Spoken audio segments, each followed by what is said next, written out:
자녀들에게 재산을 잘 물려주고 싶은데 어떻게 해야 할지 고민되시나요? 나는 솔직히 돈도 별로 없는데 이런 것까지 고민해야 하나? 아마 이런 분들도 계실 겁니다. 하지만 돈의 많고 적음이 중요한 게 아닙니다. 중요한 건 내가 평생 모은 소중한 재산을 어떻게 하면 공정하고 안전하게 자식들에게 물려줄 것인가 하는 모두의 문제입니다. 그래서 복잡한 상속을 쉽게 해결할 수 있는 유언대용 신탁이 무엇인지, 유언장과의 차이점은 무엇인지, 장단점은 어떤 게 있고 어떤 은행 상품들이 있는지 비교해서 알려드리겠습니다. 상속은 결코 남의 일도 먼 훗날의 일도 아닙니다. 그러니 이번 기회에 어떤 게 가장 유리한지 꼼꼼히 따져보시기 바랍니다. 실생활에서 도움이 되는 꿀팁들도 마지막에 준비했으니 끝까지 챙겨가시기 바랍니다. 자, 바로 시작하도록 하겠습니다. 먼저 여러분께 질문 하나 드리겠습니다. 평생 모은 재산을 자녀들에게 안전하게 물려주는 방법이 무엇인지 아시나요? 많은 분들이 단순히 통장에 돈을 넣어두고 비밀번호만 알려주면 된다고 생각하시는데요. 하지만 현실은 그렇지 않습니다. 실제로 시니어 1000만 시대가 현실화하면서 오는 2050년 약 500조 원으로 추산되는 치매머니를 잡기 위한 시중은행들의 경쟁이 유언대용 신탁 상품을 중심으로 펼쳐지고 있습니다. 이는 그만큼 이 상품에 대한 관심과 필요성이 높다는 것을 의미합니다. 그럼 유언대용 신탁이 도대체 무엇일까요? 쉽게 말씀드리면 여러분이 살아계실 때는 은행에서 재산을 관리해드리고 필요한 생활비를 받으실 수 있고 돌아가신 후에는 미리 정해놓은 대로 자녀들에게 재산이 자동으로 넘어가는 상품입니다. 그럴듯하게 들리지만 많은 분들이 헷갈려 하시는 게 있어요. 유언장이랑 유언대용 신탁이 뭐가 다른 거야? 하시는 분들이 정말 많거든요. 오늘 이 두 가지를 명확하게 비교해서 알려드릴 테니까 잘 들어보세요. 먼저 작성 방법부터 완전히 달라요. 유언장은 어떻게 만드냐면 민법에서 정해놓은 까다로운 규칙을 다 지켜야 해요. 차필증서, 녹음, 공정증서, 비밀증서, 구수증서 이렇게 5가지 방법 중 하나를 정확히 따라야 하거든요. 특히 자필로 쓸 때는 처음부터 끝까지 본인이 직접 손으로 써야 해요. 컴퓨터로 치거나 다른 사람이 대신 써주면 안 돼요. 날짜도 정확히 써야 하고 도장도 꼭 찍어야 하고요. 하나라도 빠뜨리거나 틀리면 무효가 될 수 있어요. 그런데 유언대용 신탁은 어떠냐면 그냥 은행에 가서 신탁 계약서만 작성하면 끝이에요. 복잡한 형식 따질 필요 없이 간단하게 할 수 있거든요. 은행 직원이 다 도와주니까 실수할 염려도 없고요. 두 번째로 상속 절차가 완전히 다릅니다. 유언장의 경우에는 돌아가신 후에 모든 상속인의 동의가 필요해요. 자녀가 3명이면 3명이 모두 네, 동의합니다 해야 하는 거죠. 만약에 한 명이라도 나는 반대야 하면 문제가 복잡해져요. 그런데 유언대용 신탁은 어떠냐면 신탁 계약에서 이미 다 정해놨기 때문에 별도의 동의 절차가 필요 없어요. 자동으로 처리되는 거죠. 훨씬 간단하고 빨라요. 세 번째로 재산 관리 방식이 완전히 다릅니다. 유언장은 여러분이 살아계실 때는 아무 역할을 못해요. 그냥 종이 쪽지나 마찬가지거든요. 돌아가신 후에야 효력이 발생하는 거예요. 그런데 유언대용 신탁은 살아계실 때부터 바로 효력이 시작돼요. 은행에서 여러분의 재산을 전문적으로 관리해주고 매달 생활비도 지급해주고요. 나중에 치매에 걸리셔도 걱정 없이 계속 관리받을 수 있어요. 자, 그렇다면 어르신 여러분들의 올바른 판단을 위해 유언대용 신탁의 장단점을 각각 비교해 보겠습니다. 먼저 유언대용 신탁의 좋은 점들부터 말씀드리겠습니다. 솔직히 좋은 점이 없으면 이렇게 많은 분들이 관심을 갖지 않으셨을 거예요. 첫 번째 장점은 자녀들이 서로 다투지 않는다는 겁니다. 여러분도 주변에서 보셨을 거예요. 부모님 돌아가시고 나서 형제들끼리 재산 때문에 싸우는 경우 말이에요. 정말 마음 아픈 일이잖아요.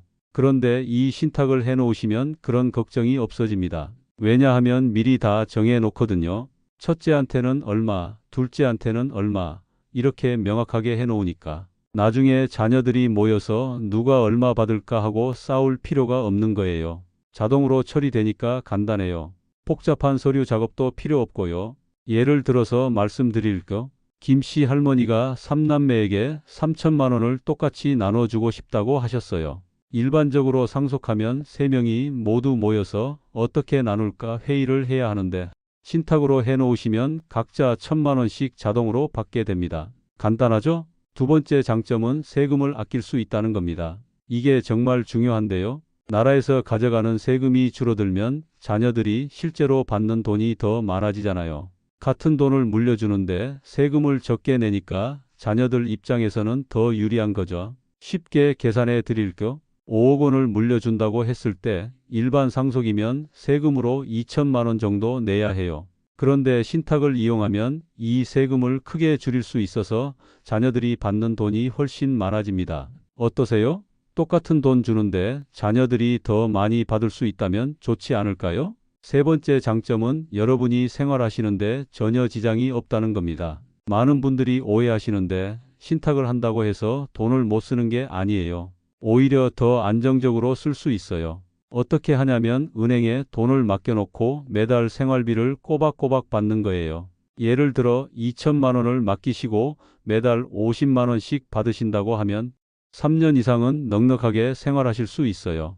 게다가 은행에서 돈을 굴려서 이자도 붙여주니까 더 오래 받을 수도 있고요.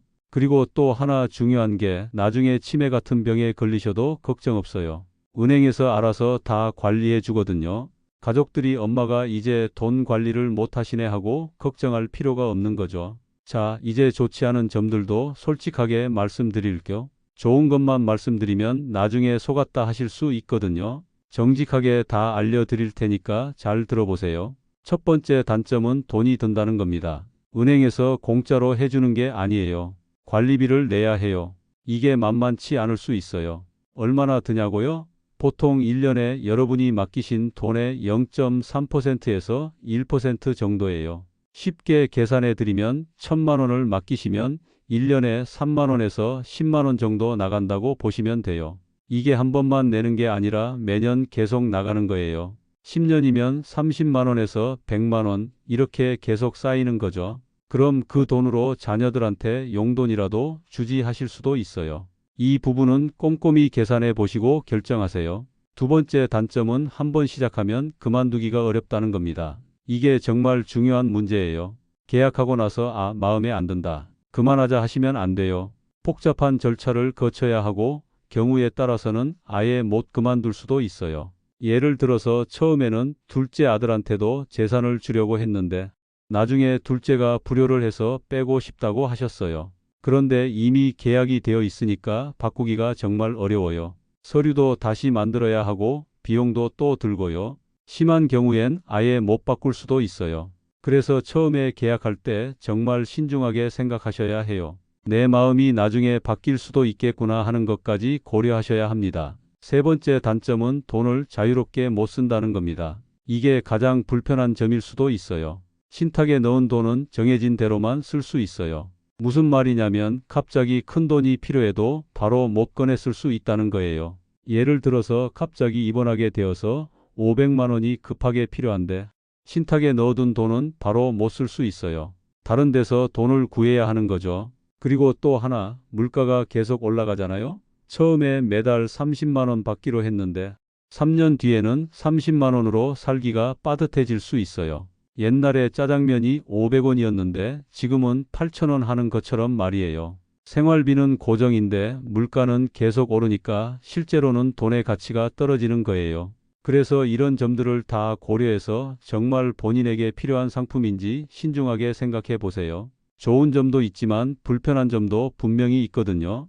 여러분의 상황에 맞는지 꼼꼼히 따져보시기 바랍니다. 그러면 여기서 가장 궁금하실 수 있는 건 아마 이거일 겁니다. 다 좋은데 어느 은행 상품을 선택해야 할까요? 지금부터 주요 은행들의 상품을 하나하나 비교해서 알려드리겠습니다. 첫 번째로 우리은행의 우리내리사랑 안심신탁입니다. 최소 가입 금액을 1,000만 원으로 대폭 낮춰 누구나 가입할 수 있게 했습니다. 기존에 5천만 원이었던 것을 1,000만 원으로 낮춘 것은 정말 파격적인 조건입니다. 전국 우리은행 영업점에서 상담과 가입이 모두 가능하고 계약 절차도 기존보다 훨씬 간단해졌습니다. 두 번째로 KB국민은행의 간편형 유언대용 신탁입니다. KB국민은행이 간편형 유언대용 신탁을 출시하면서 절차 간소화로 가입 문턱을 낮췄습니다. KB국민은행은 우리나라에서 가장 큰 은행이니만큼 전국 어디서든 상담을 받기 쉽다는 장점이 있습니다. 세 번째로 신한은행의 유언대용 신탁 상품입니다.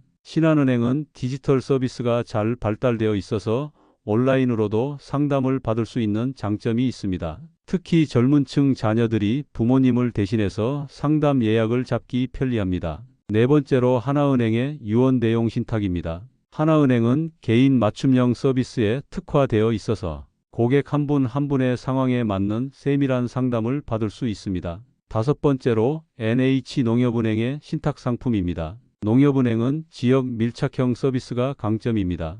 특히 농촌 지역에 계신 분들이나 농업에 종사하시는 분들에게는 더욱 친근하고 편리한 선택이 될 수 있습니다. 여기서 중요한 포인트 하나 더 말씀드리겠습니다. 올해 2분기 기준으로 KB국민, 신한, 하나, 우리, NH농협은행 등 5대 시중은행의 유언대용 신탁 잔액이 3조 7천억 원에 달하며 이는 3년 전보다 83%나 급증한 수치입니다. 이는 점점 더 많은 분들이 이 상품의 필요성을 인식하고 있다는 증거입니다. 그런데 여러분 혹시 이런 걱정하고 계시진 않나요? 은행에 돈을 맡기면 정말 안전할까요? 이 부분에 대해서는 전혀 걱정하지 마십시오. 신탁 재산은 은행의 고유 재산과 완전히 분리되어 관리됩니다. 만약 은행에 문제가 생기더라도 여러분의 신탁 재산은 안전하게 보호받을 수 있습니다. 또한 각 은행마다 전문적인 신탁 담당자들이 있어서 여러분의 재산을 책임지고 관리합니다. 정기적으로 운용 현황도 보고받을 수 있으니 안심하셔도 됩니다. 실제 사례를 하나 말씀드리겠습니다. 서울에 거주하는 75세 김태성 어르신은 처음에 KB국민은행과 우리은행을 놓고 고민하셨는데요. KB국민은행은 집 근처에 있어서 방문하기 편하고 우리은행은 가입 금액이 낮아서 부담이 적었습니다. 결국 김 씨 어르신은 두 은행 모두 방문해서 직접 상담을 받아보신 후에 결정하셨습니다. 상담사의 친절함과 상품 설명의 명확함, 그리고 본인의 상황에 가장 적합한 조건을 제시한 은행을 선택하셨다고 하더라고요. 이처럼 직접 비교해 보시는 것이 가장 좋은 방법입니다. 인터넷으로만 정보를 찾아보지 마시고 시간을 내서 실제로 은행에 가보시기 바랍니다. 그런데 여러분 중에 이런 분들 계시죠? 나는 컴퓨터나 스마트폰을 잘 못 다루는데 괜찮을까? 전혀 걱정하지 마세요. 모든 절차는 은행 직원이 도와드립니다. 복잡한 온라인 절차 없이 서면으로 모든 것을 처리할 수 있습니다. 또 다른 궁금증도 있으실 텐데요. 세금 문제는 어떻게 될까요? 유언대용 신탁을 이용하면 일반적인 상속에 비해 세금을 절약할 수 있는 경우가 많습니다. 하지만 개인의 재산 규모와 상황에 따라 다르니 세무 전문가와 상담받아 보시는 것을 추천드립니다. NH투자증권에서도 최근 애니 트러스트웨이 유언대용 신탁을 출시했습니다. 이처럼 은행뿐만 아니라 증권사에서도 유사한 상품들이 나오고 있어서 선택의 폭이 더욱 넓어지고 있습니다. 자, 그럼 이제 실생활에서 도움이 되는 꿀팁 5가지도 알려드리겠습니다. 첫 번째, 여러 은행을 직접 방문해서 비교 상담을 받아보세요. 각 은행마다 강점이 다르고 여러분의 상황에 따라 유리한 조건이 달라질 수 있습니다. 최소 2~3개 은행은 방문해 보시기 바랍니다.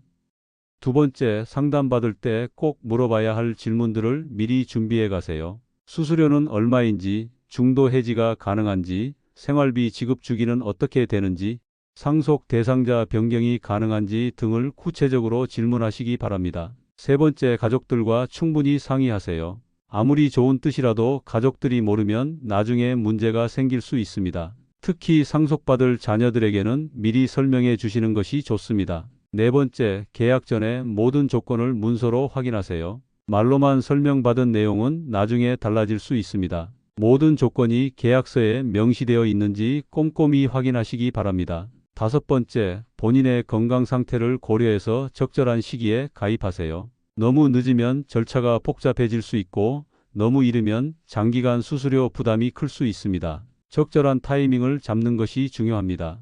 여러분, 오늘 말씀드린 내용을 정리해 보겠습니다. 유언대용 신탁은 이제 선택이 아닌 필수가 되어가고 있습니다. 시니어 1000만 시대를 맞아 유언대용 신탁 잔액이 해마다 증가하고 있습니다. 이에 발맞춰 주요 시중은행들이 모두 경쟁적으로 상품을 출시하고 있어서 여러분의 선택권도 넓어졌습니다. 각 은행마다 장단점이 있으니 본인의 상황에 맞는 최적의 선택을 하시기 바랍니다. 가입 금액, 수수료, 서비스 품질, 접근성 등을 종합적으로 고려해서 결정하세요. 무엇보다 중요한 건 미루지 마시라는 겁니다. 건강할 때, 정신이 맑을 때 미리 준비해 두시는 것이 가장 현명한 선택입니다. 여러분의 평생 노력이 자녀들에게 온전히 전해질 수 있도록 지금부터라도 준비하시기 바랍니다. 이 영상은 부모님이 보신다는 생각으로 만들었습니다. 만약 조금이라도 도움이 되셨다면 구독, 좋아요 버튼도 부탁드립니다. 그리고 다른 의견이나 궁금한 내용이 있으시면 댓글란에 적어주세요. 최대한 답변 드리도록 하겠습니다. 다음에는 더 좋은 정보로 찾아뵙도록 하겠습니다. 끝까지 시청해 주셔서 감사합니다.